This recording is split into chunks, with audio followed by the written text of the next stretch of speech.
За.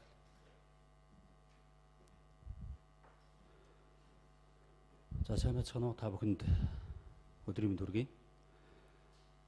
GSM Монгол байгууллагаас 2010 оны 1-р сарын 14-ний энэ өдөр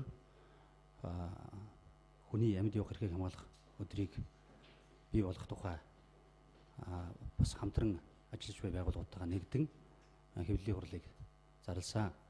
Ингээд хэвлэлийн хурлаа эхэлье. Жил бүрийн 1-р сарын 14-ний өдрийг хүний амьд явах эрхийг хамгаалах өдрийг бий болгох тухай уриалга хамтарсан уриалга гаргаж за тэгээд түүнтэй холбогдох хэвлэлийн хурал ийхүү эхэлж байна. Юуны түрүүнд GSM Монгол байгууллагын удирдлага гишүүд за мөн хамтран ажиллаж байгаа байгууллагуудынхаа төлөөлөгчид удирдлагууд өнөөдөр хүрэлцэн ирсэн олон нийтийн хэвлэл мэдээллийн хэрэгслийн төлөөлөгчид та бүхэндээ талархал дэвшүүлье.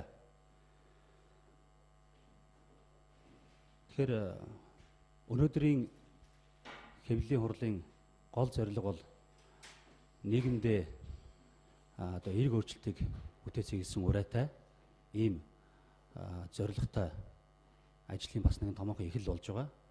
Ингээд юуны түрүүнд GSM Монгол байгууллагын 2011 оны үндэсний ерөнхийлөгч Бацьяа танд микрофоноо шилжүүлье. За, эрхэм мөндөд телевиз үзэгчид болон энэ тагимд хүрэлцэн ирсэн хэвлэлийн төлөөлөгч та бүгдийн энэ өдрийн амгалан айлтгая. Тэгэхээр эерэг өөрчлөлт бүтээх хөгжлийн боломжийг залуучуудад олгох гэсэн эрхэм зорилготой GSI байгууллага өдгөө 115 улс орны 200 мянга гаруй залуу идэвхтэй иргэд ажил хэрэг залуусыг игнэндээ нэгтгсэн ийм байгууллага болж хөгжиж ирлээ. GSI байгууллага 1915 онд Америкийн нэгдсэн улсын Сант Луис хотноо үүсгэн байгуулагдсан. 1946 онд 16 орны төлөөлөгчид анх дахь дэлхийн чуулгана Панама хотноо зохион байгуулж GSI байгууллага олон улсын төрийн бус байгууллага болсон. Тэр 18-аас 40 насны ажил хэрэгч залуу лидерүүдийг игнэндээ нэгтгсэн GSI байгууллага бусад байгууллагуудаас ялгарх онцлог олон үнэт зүйлстэй. Түүний нэг нь GSI байгууллагын үндсэн хууль, тунхаг, зарчим байдаг. 1992 онд GSI Монгол байгууллага үүсгэн байгуулагдаж 1995 онд Шотландын Глазго хотноо зохион байгуулагдсан GSI дэлхийн чуулганаар бүрэн эрх гишүүн байгууллага болсон. GSI Монгол байгууллага өдгөө 8 салбарт байгууллагт 400 гаруй гишүүдтэйгээр үйл ажиллагаагаа явуулж байна. GSI байгууллагыг олонд дэлхийн нийтэд мэддэг нэгэн зүйл бол GSI байгууллагын залуучууд эерэг өөрчлөлтийг нийгэмдээ бүтээж байдаг. 1954 оноос GSI байгууллага нэгдсэн үндэсний байгууллагын төсөл хөтөлбөрүүдийг дэмжиж хамтран ажиллаж ирсэн байна. Яг өнөөгийн байдлаар GSI байгууллага нэгдсэн үндэсний байгууллагын 3 төсөл хөтөлбөрийг дэмжиж хамтран ажилладаг. Үүний нэгдүгээрт мянганы хөгжлийн зорилтууд, хоёрдугаарт байгууллагын хариуцлагыг хэрэгжүүлсэн Global Compact. Өнөөдрийн хуралд оролцогчдыг та бүхэнд бас танилцуулга хэвлэлийн мэдээ өгсөн байгаа. Гэхдээ албан ёсоор бас та бүхэндээ танилцуулъя.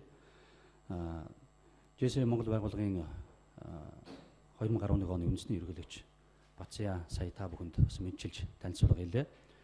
За Монголын Amnesty International байгууллагын гүйцэтгэх захирал хатагтай Алтан туяа одоо хэвлэлийн хуралд оролцож байна. За тэгэхээр хамтарсан уриалгад бол нэгдэж энэхүү зэрэг албаныхан бол энтгээр тараншаануудыг бол тагтаа таггүй гэж маргалдаж байгаа хооронд энэ онгорхой нөхөнд хүн унаж түлэгдэж аймнасаа хохирсоор л байна. Орон гэргүү тэнмэл иргэдийн орон гэр жирийн иргэд жолооч нарын анхаардаг шалгасан өнөөх тараншаа гихчээс үүдэлтэй гимтэл, бэртэл, автомашины гинтийн ослын хохирлыг өнөөдөр хэн одоо хариуцах нь тодорхой бос байна. Хариуцлагагүй иргэд нь тараншааны тагийг хулгай хийж хариуцлагагүй байгууллагууд нь тэдгээр тараншааг бол онгорхой байлгахсаар байгаа нь бол хариуцлага тодорхой бус байгаа нь иргэд бидний амьд явах эрхийг бас зөрчиж байна. За мөн хоёр дахь тохиолдол бидний сайн мэдэх бас өдөртмийн агарын бохирдол.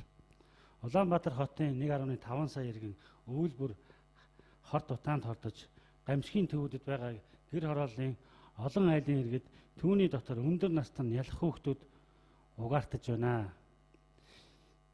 нийт 150,000 гаруй яндангаас гарч байгаа дутуу шаталтай нүүрс өслийн утаа агаарыг аимшигтайгаар бохирдуулж байна. Манай улсын агаарын бохирдол бол гамшигын хэмжээнд хүрсэн. Энэ өвчлөгчдийн тоогоор бол батлагдж байна л да. Жишээлбэл жил одоо 2010 онд жилдээ 100 гаруй мянгаар бол энэ ханиа томоо нэмэгдэж үүнд имчилгээндээ 5 тэрбум зарцуулжээ. За харин агаарын бохирдлоос болж хичнээн одоо эрдэнэт хүний аим эрсдэж байгааг бол хараахан бол бас тогтоож нарийн чадахгүй байна. Үүнд бол төр засгаас анхаарлаа хандуулж байгаа боловч энэ утаа, энэ тоосчилж, энэ агаарын бохирдол бол улам нэмэгцээр байгаа.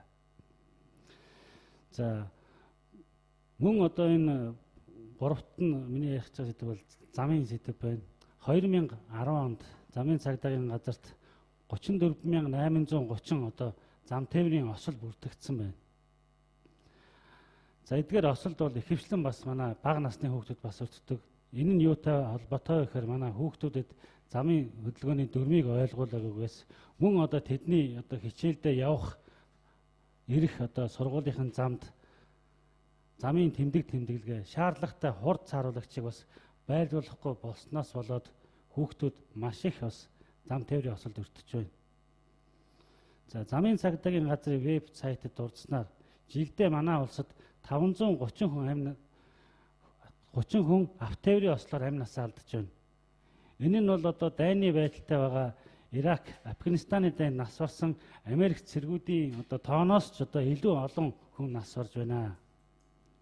За энэ нь Монгол оронд бол эдгээр томоохон хэмжээний одоо орчин үеийн дайнаас ч одоо олон хүний амь нас зөвхөн энэ автомашины ослоос болж нас барж байгаа нь бол бас аимшигтай эмзэглүүштэй санагдаж байна. Амьд явбал алтай ягнаас усуунаа гэсэн ухаант мөрөгдөг өнөөдөр автын осолд орохгүй бол алтан ягнаас усуунаа гэж өөрчлөгдөж болохоор байна. Хариуцлагагүй жолооч, шаарлах хангаагүй зам, ажилдгүй гэрлэн дохио энэ болж хэдэн зугаараа хүний аим хохирсоор л байна. Өдөр бүр дайны талбарт байгаа юм шиг эрдэнэт хүний аим эрсэцээр байна. Өнөөдөр гагцгүй улс төрийн үйл явдалд холбогдож нас барсан хүмүүсийн хөл олонний анхаарлын төвд ороод бусд нь ямар ч одоо үн цэнэгүй болцсон юм уу? Эдгээр хариуцлагагүй байгууллага, хариуцлагагүй иргэдээс болж манай улс гамшигын байдалд үнэхээр бол эмзэглэхээр хэмжээнд хүрээд байна бас. Монголчууд бид өнөөдөр бүгдийг өөрчилж бол сайжруулж чадахгүй. Иймд бол иргэд бүр хүн бүрийн одоо оролцоо хичээл зүтгэл бол шаардлагатай. Иймд бол иргэд бүрийн оролцоог нэмэгдүүлснээр эерэг өөрчлөлтийг бид бол эх орондоо бий болгож чаднаа. GSI Монгол байгууллага хүний аюулгүй байдлыг хангах, амьд явахыг, эрхийг хамгаалах чиглэлээр тодорхой төсөл хөтөлбөрүүдийг бол хийхээр бас санаачлан ажлуудыг бол эхлэхээр төлөвлөж байна. За ингээд анхаарал тавьсан хөтөлт байлаа.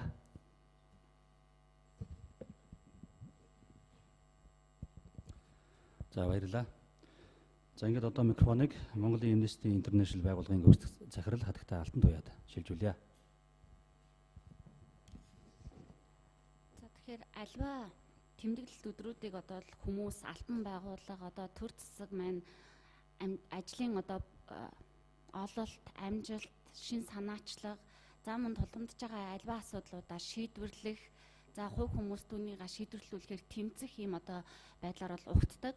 Тэгэхээр бид нар хүний амьд явах эрхийг хамгаалах өдөртэй болох юм бол хүмүүст одоо өөрийнхөө тулгамдсан асуудлыг шийдвэрлэх боломж, эрч хүчийг одоо бас өгөх үүднээс одоо энэ уриалгыг бол Монголын Amnesty International байгууллага бол дэмжиж байгаа. Мөн одоо бас чухамхүү энэ өдрийг одоо сонгож бас тодорхой зорилгоор нэгдэж орсон нэг зүйл бол та бүхэн сайн мэднэ. Amnesty International байгууллага бол цаазар авах ялыг халуулахын төлөө бол маш олон жилийн турш тэмцээр ирсэн билээ. Тэгэхээр яг одоо өнөөдрөөс нэг жилийн өмнө Монгол улсын ерөнхийлөгч цаазар авах ялын гүйцэтгэлийг одоо түтгэлзүүлэхээ бол зарласан байгаа. Гэвч нэг жилийн дараахад Монгол улс бол цаазар авах ялтай орон хэвээр байгаа. Гэхдээ мэдээж энэ нэг жилийн хугацаанд тодорхой амжилт гарсан. Өөрөөр хэлбэл Монгол улс цаазар авах яллыг халах энэ одоо зам руугаа эргэл буцалтгүй орж Монгол улсын засгийн газраас иргэний болон улс төрийн эрхийн тухай олон улсын пактын 2 дугаар нэмэлт протоколд нэгдэж орох энэ маань бол цаазар ахлыг үе шатгаар халах ийм одоо олон улсын одоо баримтчиг нэгдэж орохоор одоо хилцээд дэмжсэн байгаа. Тэгэхээр эх оны яг энэ мөн өдөр Монгол улс цаазын ялгүй Монгол улс улсан байхын төлөө хүний амьд явах ирэхэд төрийн зүгээс бүдүүлгээр хэцгийгээр халдахгүй байхын одоо энэ боломжийг бүрдүүлсэн байх. Энэ одоо үйлсийн төлөө хүмүүсийг тэмцэхийг одоо уриалж бас Монголын Amnesty International байгууллага энэ уриалгыг нэгдэж дэмжиж оролцож байгаамаа. За баярлалаа. За энэ хүү хамтарсан уриалгад нэгдэж хамтран энэ уриалгыг гаргаж буй дараагийн байгууллагын удирдлагад микрофон шилжүүлэн ингээд амьд явах эрхийг хамгаалах үндэсний нийгэмлэгийн тэргүүн Өдрбаатарт микрофон шилжүүлье. Анхаарлаа хандуулна. За та бүхэндээ бас энэ өдрийн мэндийг дэвшүүлье. Амьд явах эрхийг хамгаалах үндэсний нийгэмлэгийн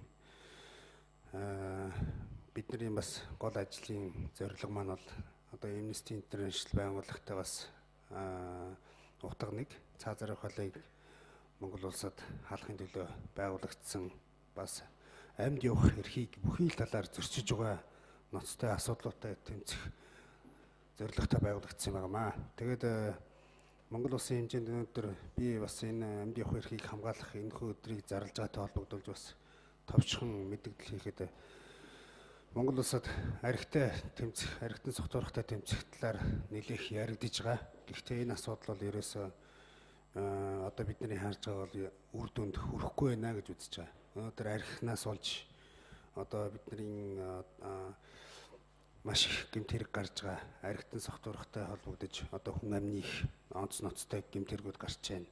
Бас согтуугаар машин жолоодож бас зам тээврийн замын цагдаагийн газраас бас гаргасан судалгаагаар согтуугаар автомашин жолоодож гарсан хэрэг одоо дийлэнхүйг эзэлж байна. Бас одоо бас нийгмийг сэртийлгсэн олон хэрэгүүд бас энэ дандаа л архитай холбоотой хэрэгүүд гарч байгаа. Тэгэхээр бид GSA байгууллага, GSA олон улсын байгууллага Amnesty International-тэй хамтарч бид энэхүү 1 сарын 14-нийг амьд явах эрхийг хамгаалах өдөр болгон гаргаж байгаа уриалгыг манай байгууллагаас бас дэмжиж оролцож байгаа. Тэгээ би бас та бүхэндээ бас нэг сонирхуулахад амьд явах эрхийг хамгаалах байгууллагын тэргүүний хувьд би бас хөдөө орон нутагт явж хурал цуглаан дээр бас хүмүүстэй цаазар ухаалын талаарх илэн талангүй бас зангаагүй ярилцлага хийдэг. Тэгээд тэр цугларсан иргэдийн дунд би бас үргэлж нэг асуулт тавьдаг. Өнөөдөр та бүхэн цаазар ухаалыг дэмжиж гэнэ үү эсвэл дэмжихгүй нэ гэсэн хамгийн түрүүнд би асуултыг тавьдаг. Тэгэхэд манай иргэдийн ихэнх нь за 100 хүн байлаа гэхэд ер нь 60% нь бол цаазар ухаалыг халахыг дэмжиж байна гэсэн саналыг биднэрт өгдөг. Тэгээ бид нэр ингээ харж байхад Монгол улсад өнөөдөр цаазар ухаалыг халахад ойрхон байна. Бид нар энэ ялыг удахгүй халж чадна гэдэг биднэрт сэтгэл, биднэрт бас цаашдын ажлын их урам өгдөг. Тэгээд өнөөдөр манай Монгол улс цаазар ухаалыг халснараа олон улсад одоогийн байгаагаас улам илүү өндөр их нэр хүндтэй олон бас сайн харилцааг бид нар үүсгэж чадна гэж боддгийг. Баярлалаа та бүхэнд.